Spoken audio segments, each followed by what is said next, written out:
اللہ کے علاوہ کسی کے سامنے سجدہ جائز نہیں. جو مزارات پہ ہو رہا ہے ہم ڈٹ کے اس کا انکار کرتے ہیں. اور اس کے ساتھ پھر خرافات یہ جو شامل ہو چکی ہیں، اس نے معاشرے کو پیس کے رکھ دیا ہے. بلکہ ہمارے امام احمد رضا خان فاضل بریلوی نے لکھا ہے، آپ فرماتے ہیں کہ سجدہ قبور بالاتفاق حرام ہے اور طواف قبور بالاتفاق حرام، زیارت قبور بالاتفاق جائز ہے. بوسہ قبور مختلف فی ہے، احوط یہ ہے کہ نہ دیا جائے. یعنی بوسے سے بھی اگر گریز کر لیا جائے تو کسی کو کوئی اور شائبہ نہ ہو تو یہ بھی بہتر ہے. لیکن خیر بوسے کے بارے علماء قائل ہیں، اس پر دلائل بھی موجود ہیں. لیکن قبروں کے سامنے یوں ہی کھڑے ہو جانا اور کھڑے ہو کر کے یوں سر جھکانا یہ جائز نہیں ہے. علامہ اقبال کہتے ہیں کبھی تم نے دیکھا کوئی کتا بھی کسی کتے کے آگے سر جھکاتا ہو؟ یہ تو اس کو بھی پتا ہے کسی کے آگے سر نہیں جھکانا. حضرت مجدد کی تعلیم کیا تھی؟ یہی بات کہی تھی اکبر نے کہ سجدہ نہیں کرتے تو ساری جھکا دی. آپ نے فرمایا نہیں جھکاؤں گا. پھر اس نے آپ کو دربار میں بلوایا، سازش کی، دروازہ چھوٹا رکھا کہ حضرت مجدد الفسانی جب داخل ہوں گے تو سر جھکا کے تو گزریں گے تو کہوں گا لو سر جھکا ہی لیا. لیکن جن کے سر کو اللہ بلند کرے کون جھکا سکتا ہے؟ حضرت مجدد جب دروازے پہ پہنچے تو سمجھ گئے کہ یہ میرے لیے ایک جال بنا گیا ہے کہ جھکوں گا تو گزروں گا. آپ نے پہلے اپنی ٹانگیں داخل کی. تو اقبال خراج پیش کرتا ہے، حاضر ہوا میں شیخ مجدد کی لحد پر، وہ خاک کے زیر فلک مطلع انوار، گردن نہ جھکی جس کی جہانگیر کے آگے، جس کے نفس گرم سے ہے گرمی احرار، وہ ہند میں سرمایہ ملت کا نگہبان، اللہ نے بر وقت کیا جس کو خبردار. اس لیے کسی کو اپنے سامنے جھکانا یا کوئی میرے لیے کھڑا ہو، حضور نے یہ بھی فرمایا کہ جو شخص یہ ارادہ رکھے کہ میرے لیے لوگ کھڑے ہوں اپنا ٹھکانہ جہنم میں تلاش کرے. آج خود اگر کوئی کھڑا ہو جائے تو یہ اس کی مرضی. اور حضرت سعد آئے، حضور نے فرمایا قوموا الی سیدکم، یہ تمہارا سردار آیا، اس کا اٹھ کے استقبال کرو. لیکن اگر کوئی خود چاہے کہ میرے لیے کھڑے ہوں تو اس کے لیے یہ وعید فرمائی. اس طرح اگر تمہارے کوئی ہاتھ چوم لیتا ہے، لیکن ہاتھ چومنے کے بغیر یوں گردن جھکانا یہ درست نہیں ہے. لیکن ہاتھ چومنے کے لیے تو وہ صحابہ کے عمل سے ثابت ہے. لیکن اگر کوئی چاہے کہ میرے ہاتھ چومے جائیں اور اگر جو نہیں چومتا تو اس سے ناراض ہو جاتے ہیں. میں ایک دفعہ ایک صاحب کو ملنے گیا تو ہم ہر شخص کے ہاتھوں نہیں نہ چومتے، آخر جو ہے وہ کسی کے ہاتھ چومنے ہو تو پھر کچھ دیکھنا بھی تو ہوتا ہے. دل اسے دے دیں جو دل بر ہی نہ ہو. تو ہم تو کسی کے ہاتھ چومتے ہیں نا. ہم وہ ہاتھ چومتے ہیں، وہ پاؤں چومتے ہیں جو راہ حق کے مسافر ہوتے ہیں. ہم ان ہاتھوں کو بوسہ دیتے ہیں اور اگر ہماری آنکھوں کی پلکوں کے ساتھ لگ جائیں تو اعزاز سمجھتے ہیں. تو خیر میں نے مصافحہ کیا تو ناراض ہو گئے، انہوں نے پکڑ کے میرے ہاتھ چوم لیے. کہنے لگے لو کیا بگڑا ہے میرا؟ میں نے کہا کہ ٹھیک ہے تمہارا کچھ نہیں بگڑا لیکن میرا بھی کیا بگڑا اگر نہیں چومے تو یہ عجیب سی کہانی ہے. ناراض ہو جاتے ہیں. ایک بت خانے بنے ہوئے ہیں. لوگ آئے ہمیں خدا بلاؤ، تم نے اپنی پوجا شروع کروا دی. لوگ آئے کہ خدا کا نام جپا جائے اور تم صرف اپنی ہی خوشامد چاہتے ہو، ہر وقت تمہارا ہی ذکر ہو. میں کتنے آراس کو جانتا ہوں جہاں اللہ رسول کا ذکر نہیں ہوتا، پیر کا ہی ذکر ہوتا ہے، کرامتیں بیان ہوتی ہیں. اور پھر آج کل جھوٹی کرامتوں کا ایک کاروبار چلا. عجیب رنگ ڈھنگ ہے، عجیب بات ہے. خوابیں گھڑی جا رہی ہیں، کرامتیں گھڑی جا رہی ہیں. میرے پاس بھی کئی لوگ آئے خوابیں لے کر، جی یہ ہم نے دیکھا ہے. میں نے کہا تم نے دیکھا ہوگا، میں نے نہیں دیکھا ہے. لوگ بڑے مفاد پرست ہیں، بڑے بڑے رنگوں میں آتے ہیں. ایک بندہ میرے پاس ایک دفعہ آیا کہ جی میرے پاس 12 موئے مبارک ہے، میں 2 آپ کو دینا چاہتا ہوں. میں نے کہا تو لوٹ سیل لگائی ہے، موئے مبارک کوئی تماشا ہے؟ جہاں سے مرضی کو بال اٹھا کے کہہ دیتا ہے یہ حضور کا موئے مبارک، یہ کوئی تماشا ہے؟ اگر کوئی ہے اور کثرت سے دنیا پر موجود ہے وہ تو برکت والی بات ہے. لیکن آج ہر نئی میں رازدار دی شدے والی بات ہے اور ہر شخص جو مرضی دعویٰ. ایک بندے نے ایک دن مجھے رات کو فون کیا، جناب کہاں ہے؟ میں نے کہا گھر میں ہوں. کہنا ذرا باہر نکل کے دیکھو. میں نے کہا کیا ہے؟ کہا جی آسمان کی طرف دیکھو. میں نے کہا ہوا کیا ہے؟ کہنے لگا چاند کے اندر حضور کی تصویر ہے. میں نے کہا تو پاگل ہے؟ لوگوں نے زندگیاں گزار دی اور زیارت نہ ہوئی اور تو جو ہے لوٹ سے لگا دی ہوئی ہے کہ چاند کے اندر تصویر لگا دی. میں نے کہا کمال ہے، کوئی بات کرنے والی ہے تیری. ہمارے ہاں ذوف الاعتقادی اتنی پھیل گئی ہے کہ جو بات کرے لوگ پیچھے دوڑ پڑتے ہیں. کئی ایسے واقعات ہوئے ہیں، کوئی کہتا ہے میرے گھر میں حضور کے قدم لگے ہیں، کوئی کچھ بول رہا ہے، کوئی کچھ بول رہا ہے. یہ لوگ اللہ سے ڈرتے نہیں ہیں، خوف نہیں کرتے. جھوٹی خوابیں، جھوٹی کرامتیں اگر سچی ہیں تو میں ان کا انکار نہیں کرتا. لیکن اس وقت معاشرے کے اندر جو کچھ ہو رہا ہے میں اس کی نشاندہی کر رہا ہوں. اپنے بھی خفا مجھ سے ہیں، بیگانے بھی ناخوش. میں زہر حلاحل کو کبھی کہہ نہ سکا کند، بات وہی کہتا ہوں سمجھتا ہوں جسے حق، نئے ابلہ مسجد ہوں نئے تہذیب کا فرزند۔ میں کہتا ہوں اگر جھوٹوں کے پیچھے چلو گے رسول اللہ ناراض ہو جائیں گے تم سے۔ یہ جرأت کیوں کرتے ہو، یہ ہمت کیوں کرتے ہو، کیوں جھوٹے دعوے کرتے ہو؟ سچ بولو، تمہارے پیچھے کوئی لگے یا نہ لگے اس کی پرواہ نہیں ہے۔ یا ایھا الذین آمنوا اتقوا اللہ وقولوا قولا سدیدا، اللہ فرماتا ہے ایمان والو سیدھی سیدھی بات کرو، پھر کیا ہوگا؟ یصلح لکم اعمالکم ویغفر لکم ذنوبکم، وہ تمہارے اعمال بھی ٹھیک کر دے گا، تمہارے بخشش بھی فرما دے گا۔ نہ لوگ اکٹھے ہوں، نہ مجمع بنے، نہ حلقہ بنے، یار یہاں تو 72 ہوں تو وہ بھی قبول ہے۔ یہاں مقدار نہیں دیکھی جاتی، یہاں معیار دیکھا جاتا ہے، سر نہیں گنے جاتے، دل گنے جاتے ہیں۔ یہاں یہ دیکھتے ہیں، مت لوگوں کو جو ہے وہ کھلونے دے کے بہلاؤ اور لوگوں کی عقیدتوں کو لوٹو اور لوگوں کے ساتھ ظلم کرو، زیادتی کرو، اپنی آخرت بھی کالی کرو اور لوگوں کی آخرت بھی کالی کرو۔ آپ دیکھیں دائیں بائیں، اپنی نظر رکھیں، نگہباں بن کے جو اہل چمن کی آبرو لوٹے، چمن والو عقیدت چھوڑ دو ایسے نگہباں کی۔ کوئی حق کا مسافر تلاش کرو، چاہے اس کے کپڑے پھٹے ہوئے ہوں، کرامت اس کی نہ ہو ساری زندگی کے اندر، لیکن محمد عربی کی غلامی تو ہو نا۔ حضرت شاہ نقشبند بخاری سے کسی نے پوچھا حضور آپ کی کوئی کرامت؟ فرمانے لگے اس سے بڑی کرامت کیا ہو سکتی ہے؟ اتنے گناہوں کے باوجود زمین پہ چل رہا ہوں اور زمین مجھ کو دنسا نہیں لیتی اپنے اندر۔ ہمارے بزرگوں کی تو کہانیاں یہ تھیں، اور آج تھوک کے حساب سے کرامتیں دی جا رہی ہیں۔ آج کے پیروں کی اتنی کرامتیں، غوث پاک کی بھی اتنی کرامتیں بیان نہیں ہوتی جن کی ان کی کرامتیں بیان ہو رہی ہیں، دڑا دڑ کرامتیں بیان کر رہے ہیں۔ ایک بندے کا بچہ پیدا ہوا اور اس نے یہ شور کر دیا کہ یہ رمضان کے دنوں میں دودھ نہیں پیتا، اس لیے کہ حضرت غوث پاک بھی نہیں پیتے تھے، وہ بھی پیدائشی غوث تھے اور یہ بھی پیدائشی غوث ہے، اور رمضان کے دنوں میں دودھ نہیں پیتا۔ اچھا کوئی 2-4 ماہ گزرے تو اس غوث کی ماں کو طلاق دے کے نئی عورت سے شادی کر لی۔ میں نے کہا کم از کم اتنا تو خیال رکھتے، جس نے غوث جنم دیا ہے اس کو تو عزت سے گھر سے رکھتے۔ تو یہ کیا تماشے ہیں؟ کیا لوگ بے وقوف ہیں؟ اب لوگ سمجھنے لگے ہیں، لوگ جو ہے وہ ان وجہ سے پھر دور دین سے ہوتے ہیں، نقصان یہ ہوتا ہے۔ لیکن میں آپ کو کہتا ہوں دنیا سے حق ناپید نہیں ہوا۔ اگر مداری گر موجود ہے، ڈاکو لٹیرے اور چور موجود ہیں، تو حق کا ڈنڈورا دینے والے بھی اس دھرتی پہ بستے ہیں۔ ہمارا رویہ یہ ہے کہ ہم کسی ایک شخص سے بدزن ہو جاتے ہیں تو پورے طبقے سے بدزن ہو جاتے ہیں۔ کئی بندوں کو میں سمجھو میں دیکھا ہوا ہے پیروں کو، اور تو نے دیکھے ہوئے ہی نہیں ہے، جن کو مل کر زندگی سے عشق ہو جائے وہ لوگ شاید آپ نے دیکھے نہ ہو، مگر ایسے لوگ بھی ہیں کہ جن کو دیکھ کر کے زندگی گزارنے کا ڈھب آ جاتا ہے، سلیقہ اور طریقہ آ جاتا ہے۔ ان لوگوں کی تلاش کرو۔ اگر ایک دکان سے کپڑا صحیح نہ ملے، سودا صحیح نہ ملے، تو آپ جو ہے کیا کھانا پینا چھوڑ دیتے ہیں؟ آپ کو پتا پورے شہر سے مٹھائی کہاں سے اچھی ملتی ہے، آپ کو پتا پورے شہر سے کپڑا کہاں سے اچھا ملتا ہے، آپ کو پتا پورے شہر میں جو ہے وہ فلاں چیز اچھی کہاں سے ملتی ہے۔ دین بھی ڈھونڈو کہاں سے خالص ملتا ہے اور کہاں سے نہ خالص ملتا ہے، اس کے لیے محنت کرنی پڑے گی۔ جھولی میں یوں نہیں ڈال دیا جائے گا، اس کے لیے تمہیں جانا پڑے گا، کوشش کرنی پڑے گی۔ ہاں 1 سے دھوکہ کھاؤ گے، 2 سے کھاؤ گے، 3 سے کھاؤ گے، لیکن جو تم دھوکہ کھاؤ گے تم تو رب کے نام پہ کھاؤ گے نا۔ حضرت عمر رضی اللہ تعالیٰ عنہ کی عادت تھی، جو غلام لمبی نمازیں پڑھتا اس کو آزاد کر دیتے۔ غلاموں کو سمجھ آ گئی، لمبی نمازیں پڑھنی شروع کر دی، آپ آزاد کر دیتے۔ کسی نے کہا عمر تم تو بھولے آدمی ہو، یہ نمازیں اللہ کے لیے نہیں پڑھتے، یہ آزادی کے لیے پڑھتے ہیں۔ تو حضرت عمر نے کہا یہ مجھے اللہ کے نام پہ دھوکہ دیتے ہیں، میں 100 بار کھانے کے لیے تیار ہوں۔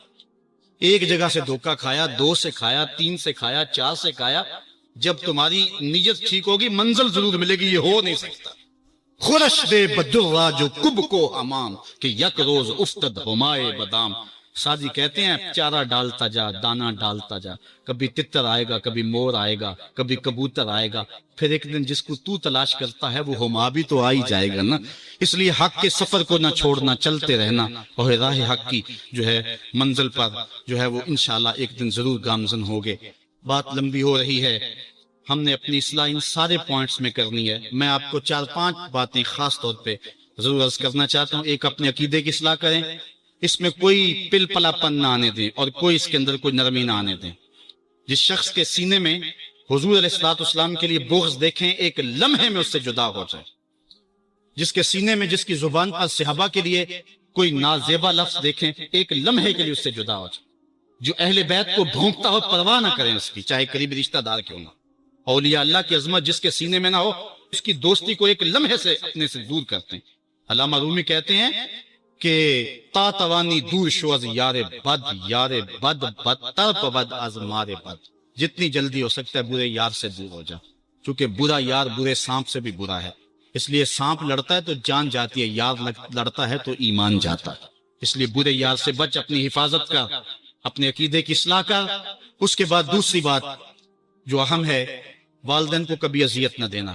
یہ میں 5 باتیں آپ کو آخر میں گزارش کے طور پہ اور تاکید کے طور پہ آج کے پیغام کے طور پہ دینا چاہتا ہوں۔ میری گفتگو اختتام کے مراحل پر پہنچ چکی ہے، باتیں تو بہت ساری تھی اور دکھڑے تھے، لیکن وقت زیادہ ہو رہا ہے۔ تو پہلی بات، عقیدے کی اصلاح کریں اور اس میں کوئی پل پلا پن نہ ہو۔ عقیدہ صحیح نہیں ہے تو کوئی عمل قبول نہیں ہے، کوئی نیکی قبول نہیں، ہر شے برباد ہے۔ دوسری بات، اپنے والدین کی نافرمانی کبھی نہ کرے۔ امام رازی نے لکھا ہے کہ ایک گناہ ایسا ہے جس کی سزا آخرت میں تو ملتی ہی ملتی ہے، دنیا پر بھی ضرور ملتی ہے، اور وہ والدین کی نافرمانی۔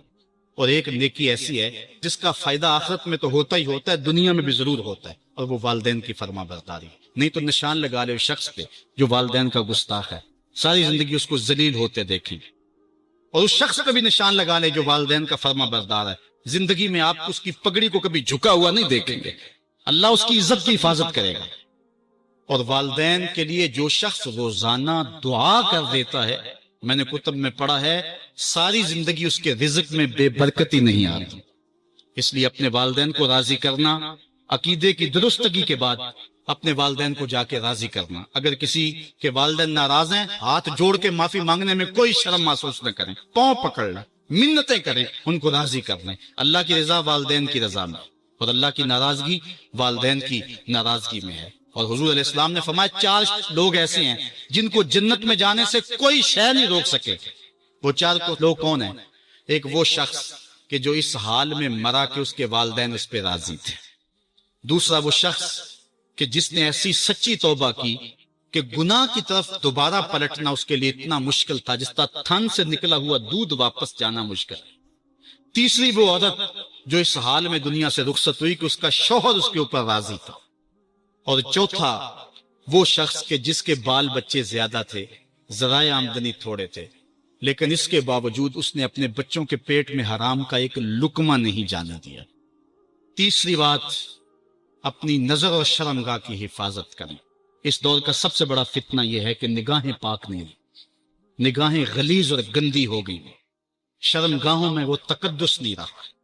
حضور علیہ السلام نے ارشاد فرمایا، من زنا زنیا بہی ولو بہی تانے دارے ہی، جس شخص نے زنا کیا یہ عمل اس کے گھر بھی لوٹے، اگرچہ اونچی اونچی دیواریں کیوں نہیں کر۔ یہ مکافات عمل ہے۔ گندم از گندم بروید جو ز جو، از مکافات عمل غافل مشو۔ گندم بو گے تو گندم کاٹو گے، جو بو گے تو جو کاٹو۔ نظر کو تقدس دو، نظر کو پاکیزگی دو۔ حضرت لقمان حکیم کہتے ہیں کہ میں کئی نبیوں سے ملا ہوں، کئی نبیوں سے ملاقات کی ہے، اور میں ان سے 2 4 باتیں جمع کی ہیں، اور ان ساری باتوں کو میں نے جمع کر کے 100 باتیں جمع کی ہیں، اور ان کا پھر میں نے خلاصہ تیار کیا ہے۔ ان میں 8 باتیں الگ کی ہیں۔ ان 8 باتوں میں ایک بات یہ ہے، جب کسی کے گھر جاؤ تو نظر کو حفاظت میں رکھو۔ جس شخص کے مہمان بنو، جس کے گھر جاؤ، تمہاری نظر نہ بھٹکنے پائے۔ نظر اگر غیر محرم کو شہوت سے دیکھتی ہے، حدیث میں آتا ہے کل قیامت کے دن جہنم کی آگ سے بھر دی جائے، وہ سخت رسوا ہوگا۔ آج میڈیا کی آوارگی اور انٹرنیٹ پہ جو کچھ ہو رہا ہے، ٹیلی ویژن اور سینما جو بدتمیزی پھیلا رہے ہیں، اور موبائل پیکج جس طرح بے حیائی کے جو ہے وہ کیفیات پیدا کر رہی ہیں اور بے حیائی کو فروغ ہو رہا ہے، ہم اس کے خلاف پوری قوت کے ساتھ بند باندھیں۔ اپنی اولادوں کے ہاتھوں سے ناول چھین لو، ان کے ہاتھوں سے جو ہے وہ فلمیں چھین لو، ان کی خلوتوں پہ نظر رکھو اور ان کی حفاظت کرو۔ جس شخص کی نظر پاک نہیں ہے اس کے من میں طہارت نہیں آ سکتی ہے، دل پاک نہیں ہے اس کو جو ہے وہ باطن کا نور نصیب نہیں ہو سکتا۔ وائے قوم کشتائے تدبیر غیر، کار او تخریب خود تعمیر غیر، از حیا بیگانہ پیرانے کہن، نوجوانہ چوں زنا مشغول تن۔ کتنی حکمت والی بات کہی اقبال نے۔ وہ اپنے دور کا دکھڑا سناتا ہے، جس دور سے ہم گزر رہے ہیں اب تو عجیب حال ہو گئے۔ اقبال کہتا ہے یہ جو میرا دور ہے، جوان تو جوان رہے، بوڑھوں کی نظروں میں حیا نہیں رہا۔ از حیا بیگانہ پیرانے کہن، بوڑھے لوگوں کی آنکھوں میں بھی اقبال کہتا ہے حیا نہیں رہا۔ نوجوانہ چوں زنا مشغول تن، اور نوجوان عورتوں کی طرح اپنے تن کے ساتھ لگے ہوئے ہیں۔ حضرت معاذ بن جبل رضی اللہ تعالیٰ عنہ فرماتے ہیں حضور نے ہم سے 10 باتوں کا عہد لیا۔ پہلی وہی چیز کہ اللہ کے ساتھ کسی کو شریک نہ ٹھہرانا، اگرچہ تجھے جلا دیا جائے اور تجھے قتل کر دیا جائے۔ دوسری وصیت یہ کی کہ اپنے والدین کی کبھی نافرمانی نہ کرنا، اگرچہ تجھے تیرے گھر سے نکال دے، تیرے اہل سے نکال دے، بچوں سے دور کر دے، لیکن پھر بھی ان کی نافرمانی نہیں کرنی، کیونکہ والدین کی نافرمانی کرنے والا دنیا پہ بھی رسوا ہوتا ہے، آخرت میں بھی رسوا ہوتا ہے۔ امام غزالی نے لکھا ہے کہ ایک جرم ایسا ہے کہ جس کی سزا آخرت میں تو ہے ہی ہے، دنیا میں بھی ضرور ملتی ہے، وہ والدین کی بے ادبی ہے، اور ایک نیکی ایسی ہے جس کی جزا آخرت میں تو ہے ہی ہے، دنیا میں بھی ضرور اس کا صلہ ملتا ہے، اور وہ والدین کا ادب ہے۔ اس شخص پہ نشان لگا لیں جو والدین کا بے ادب ہے، آپ اس کو ذلیل و رسوا ہوتا ضرور دیکھیں گے، اور اس شخص پہ بھی نشان لگا لیں جو والدین کا مؤدب ہے، فرما بردار ہے، اس کی پگڑی کا کلس کبھی نیچا ہوتا نہیں دیکھیں گے آپ۔ تو والدین کے ساتھ حسن سلوک کرنے کی تلقین کی گئی۔ حضور نے تیسری وصیت یہ کی کہ فرض نماز جان بوجھ کے ترک نہ کرنا، جس نے جان بوجھ کے فرض نماز ترک کی اللہ اس سے اپنا ذمہ اٹھا لیتا ہے۔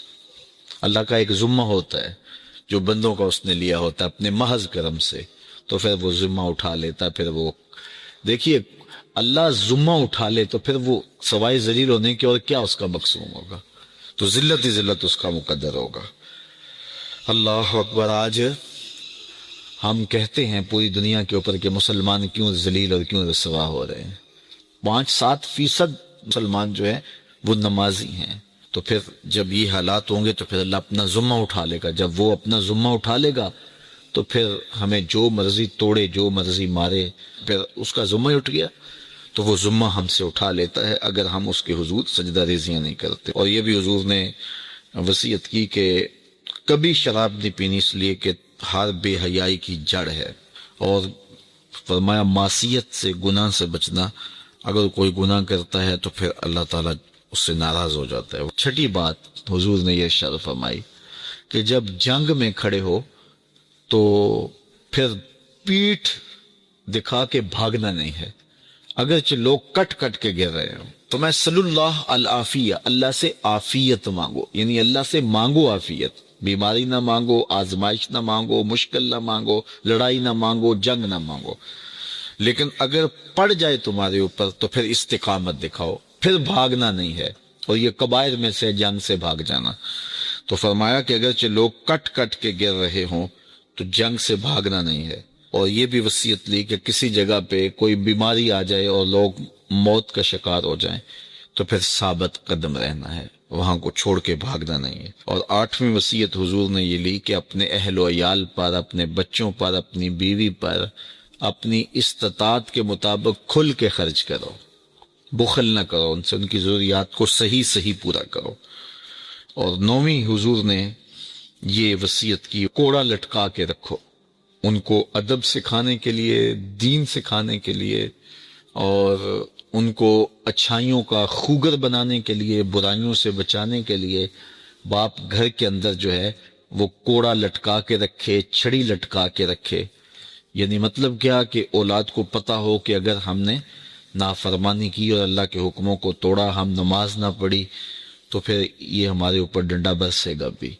تو ان کو جو ہے وہ اس طرح ان کے اوپر جو ہے یہ پریشر رکھو۔ اور 10ویں وصیت یہ کی کہ ان کے سینے میں اللہ کا خوف، اللہ کی خشیت پیدا ہونی چاہیے۔ جس سینے میں اللہ کی خشیت ہوتی ہے اس سینے میں کسی اور کا ڈر نہیں ہوتا۔